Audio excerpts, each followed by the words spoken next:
ലനകൂനന്ന മിനൽ ഖാസിരീൻ. അല്ലാഹുവേ, ഞങ്ങൾ ഞങ്ങളുടെ ശരീരത്തോട് അക്രമം പ്രവർത്തിച്ചു പോയി അല്ലാ, അക്രമം പ്രവർത്തിച്ചു പോയി അല്ലാ, ഞങ്ങൾ അക്രമികളായി പോയി അല്ലാ. നീ ഞങ്ങളോട് പൊറുത്തില്ല എങ്കിൽ, നീ ഞങ്ങളോട് കരുണ ചെയ്തില്ല എങ്കിൽ ഞങ്ങൾ തീരാ നഷ്ടത്തിലാകും അല്ലാ. അതുകൊണ്ട് ഞങ്ങളോട് നീ കരുണ ചൊരിയണേ അല്ലാ.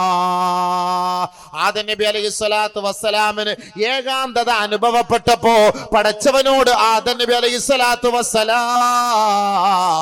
ആവലാതി പറയുകയുണ്ടായി. ഉടനെ ആദം നബിക്ക് ഒരു സമാധാനത്തിനും ഒരു സന്തോഷത്തിനും ഒരു കൂട്ടിനും വേണ്ടി ഫനസല ജിബ്രീൽ, ജിബ്രീൽ അലൈഹിസ്സലാത്തു വസ്സലാമിനെ ഇന്ത്യയിലേക്ക് അല്ലാഹു അയക്കുകയാണ്. പ്രഥമമായി ദൂതനായ ജിബ്രീൽ വന്ന മണ്ണാണ് ഈ ഭാരതത്തിന്റെ മണ്ണെന്ന് ഓർക്കണേ. വെറുതെയല്ല ജിബ്രീൽ വന്നത്. ഫനാദാ ബിൽ അദാൻ, ആദം നബിയുടെ അരികിൽ നിന്ന് ജിബ്രീൽ ബാങ്ക് വിളിക്കുകയാണ്. ആ ബാങ്കിലൂടെ ബഹുമാനപ്പെട്ട ആദം നബി കേൾക്കുകയാണ്. ഫലമ്മാ സമിഅ ദിക്റ മുഹമ്മദിൻ അഷ്ഹദു അന്ന മുഹമ്മദർ റസൂലുള്ളാഹ്, അഷ്ഹദു അന്ന മുഹമ്മദർ റസൂലുള്ളാഹ്. ജിബ്രീൽ അലൈഹിസ്സലാത്തു വസ്സലാം ആ ബാങ്ക് വിളിച്ചപ്പോ അതിൽ മുഹമ്മദിന്റെ പേര് വന്നപ്പോ ആദം നബി അലൈഹിസ്സലാത്തു വസ്സലാം ജിബ്രീലിനോട് ചോദിക്കുകയാണ്, മൻ ഹാദാ മുഹമ്മദുൻ യാ ജിബ്രീൽ, ആരാണ് ജിബ്രീലേ, ഈ മുഹമ്മദ് ആരാണ്? ഉടനെ അല്ലാഹുവിന്റെ പ്രവാചകനോട് ജിബ്രീൽ മറുപടി പറയുകയാ, ഹാദാ ആഖിറു വലദിക മിനൽ അംബിയാ, അംബിയാ മുർസലീങ്ങളിൽ അവിടുത്തെ പരമ്പരയിൽ, അവിടുത്തെ സന്താന പരമ്പരയിലെ അവസാനത്തെ പ്രവാചകനാണ്. ആദ്യമായിട്ട് ബാങ്ക് വിളിച്ച്, ഈ ബാങ്കിനെ വിളിക്കാൻ പാടില്ല എന്നല്ലേ പറയാ. ഇവിടെ വന്ന് നമ്മുടെ ഇന്ത്യയിൽ വന്ന് ബാങ്ക് വിളിച്ച് ആദ്യം, എന്നിട്ട് ഈ ബാങ്ക് വിളിക്കരുതെന്ന് പറഞ്ഞാൽ എങ്ങനെ സ്വീകരിക്കാൻ പറ്റും? ജിബ്രീൽ ഇറങ്ങിയ മണ്ണാണ്. ആ ജിബ്രീൽ ഒരു വടി കൊണ്ടുവന്ന് ആദം നബി അലൈഹി സ്വലാത്തു വസ്സലാമിന്റെ കയ്യിൽ കൊടുത്തു. ആ വടിയാണ് കാലക്രമേണ മൂസാ നബിയുടെ കയ്യിൽ ഒരു വടി ഉണ്ടെന്ന ചരിത്രം അറിയില്ലേ? സ്വർഗത്തിൽ നിന്ന് കുറച്ച് വിഭവങ്ങളും ആദം നബി അലൈഹി സ്വലാത്തു വസ്സലാമിന് എത്തിച്ചു കൊടുത്തു ജിബ്രീൽ അലൈഹി സ്വലാത്തു വസ്സലാം. അത് ജിബ്രീൽ അലൈഹി സ്വലാത്തു വസ്സലാം എത്തിച്ചു കൊടുത്തെന്നും ആദം നബി തന്നെ കൊണ്ടുവന്നൊന്നുമുണ്ട്. നമ്മൾ ഗൾഫിൽ നിന്നൊക്കെ വരുമ്പോൾ കയ്യിൽ കുറച്ച് ചോക്ലേറ്റ് കൊണ്ടുവരൂല്ലേ, നമ്മൾ എയർപോർട്ടിൽ വന്ന് ഇറങ്ങുന്ന ഉടനെ ഭാര്യയ്ക്ക് കൊടുക്കാൻ, മക്കൾക്ക് കൊടുക്കാൻ, ബാക്കിയൊക്കെ സാധനം ഗോഡൗണിൽ വരുന്നുണ്ട്.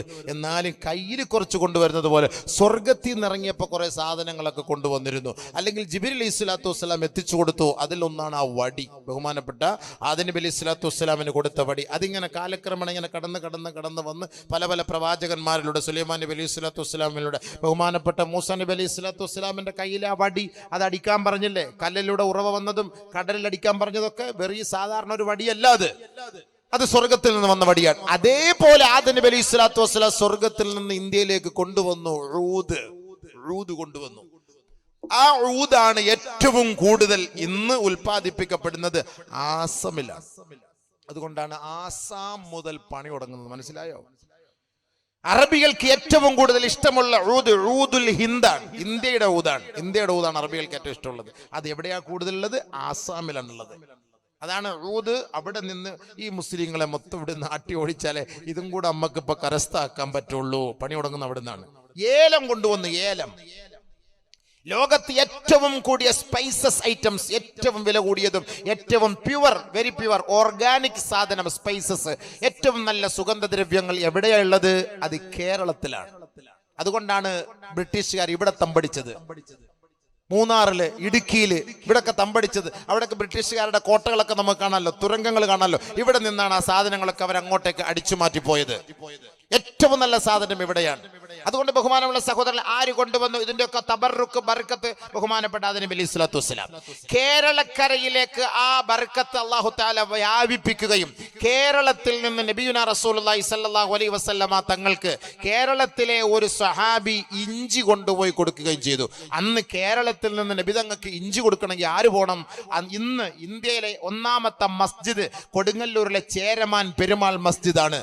ചരിത്രത്തിൽ ചക്രുത്തി പെരുമാൾ എന്ന സ്ഥാനം പിടിക്കപ്പെട്ട താജുദ്ദീൻ നബി തങ്ങൾ പരിശുദ്ധമായ ജിദ്ദയിൽ തമ്പടിച്ചപ്പോ ആ താജുദ്ദീൻ എന്ന് പറയുന്ന ചക്രുത്തി പെരുമാൾ താജുദ്ദീൻ എന്ന പേരിന് അർഹനായി നബി തങ്ങളുടെ കൈക്ക് പിടിച്ച് ഷഹാദത്ത് കലിമ ചൊല്ലി മുസ്ലിമായി സ്വഹാബിയായെങ്കിൽ അന്ന് നബി സല്ലല്ലാഹു അലൈഹി വസല്ലമ തങ്ങൾക്ക് കേരളത്തിൽ നിന്ന് ഇഞ്ചി സുലഭമായി ലഭിച്ചിരുന്ന കേരളത്തിലാണ് അന്ന് ഇഞ്ചി കേരളത്തിൽ നിന്ന് കൊണ്ടുപോയി കൊടുത്തത് ബഹുമാനപ്പെട്ട താജുദ്ദീൻ റളിയല്ലാഹു തആല അൻഹു ആണ്.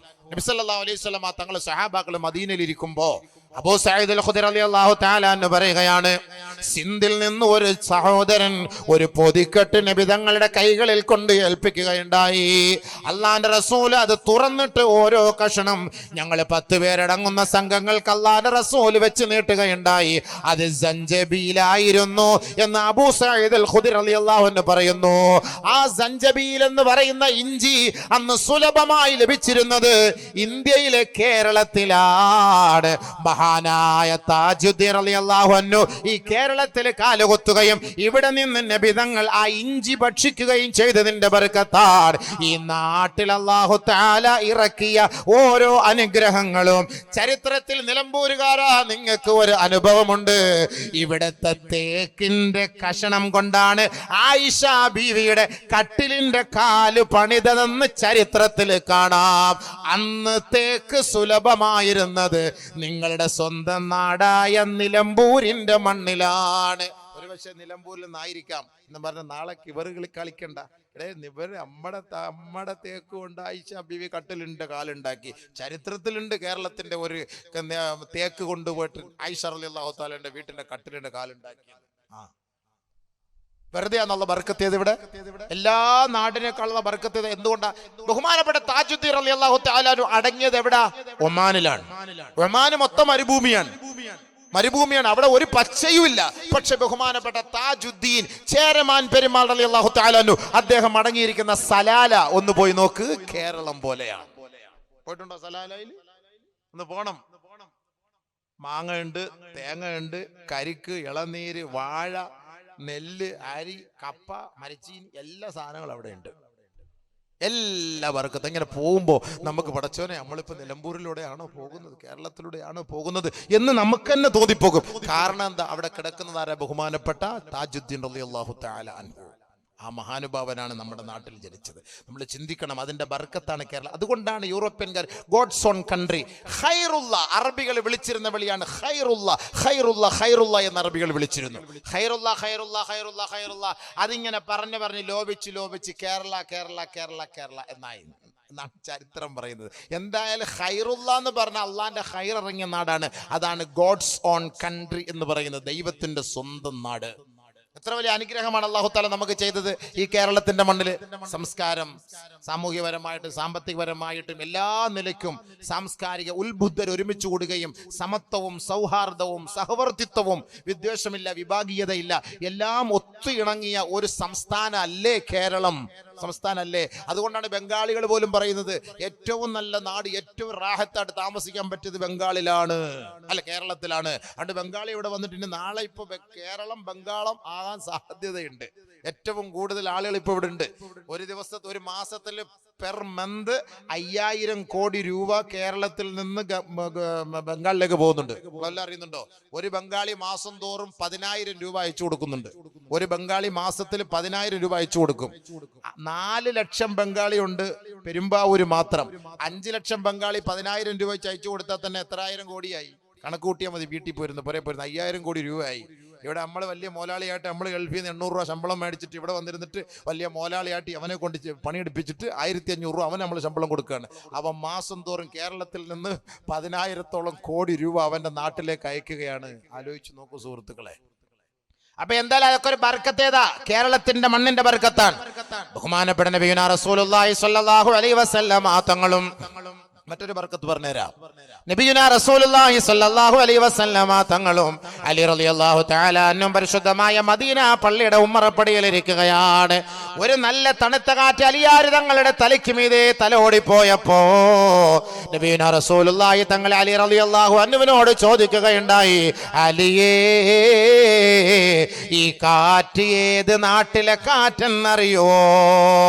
അലി റളിയല്ലാഹു അൻഹു പറഞ്ഞു, ഇല്ല നബിയേ, ഇല്ല നബിയേ, അറിയില്ല. ലാ യാ റസൂലല്ലാഹ്, ഖാല റസൂലുള്ളാഹി കമാ ഖാല റസൂലുള്ളാഹി സ്വല്ലല്ലാഹു അലൈഹി വസല്ലം. അല്ലാഹുവിന്റെ റസൂൽ പറയുകയാണ്, അത്യബു റീഹിൽ അർളി അൽ ഹിന്ദു, ഭൂമിയിലെ ഏറ്റവും നല്ല രസമുള്ള മണ്ണ്, ഏറ്റവും നല്ല നാട്, ഏറ്റവും നല്ല മണ്ണ് അൽ ഹിന്ദു, അത് ഇന്ത്യയുടെ മണ്ണാണ്.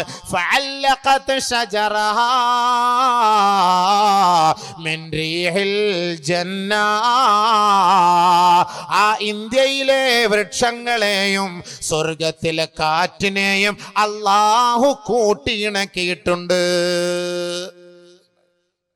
ഇന്ത്യയിലെ ഏറ്റവും വലിയ അറബി കലാലയം. അറബികൾ ഇന്ത്യയിൽ വന്നിട്ട് ഇൽമു പഠിച്ചുകൊണ്ടൊക്കെ പോയത്. ഏറ്റവും വലിയ കലാലയം അതാണ്. ബഹുമാനമുള്ള സഹോദരങ്ങൾ, ഏറ്റവും വലിയ പണ്ഡിതന്മാർ മനസ്സിലാക്കണം, സ്വർഗത്തിലെ കാറ്റും ഇന്ത്യയിലെ വൃക്ഷങ്ങളുമായി അല്ലാഹു തആല ബന്ധിപ്പിച്ചിട്ടുണ്ട്. കുറഞ്ഞ കാര്യമാണോ? വെറുതെ നല്ല മൈക്ക് പോലെ പാടിയത്. സാരേ ജഹാം സേ അച്ഛാ ഹിന്ദുസിതാ ഹമാരാ ഹമാരാ, സാരേ ജഹാം സേ അച്ഛാ, ഏറ്റവും നല്ല നാട്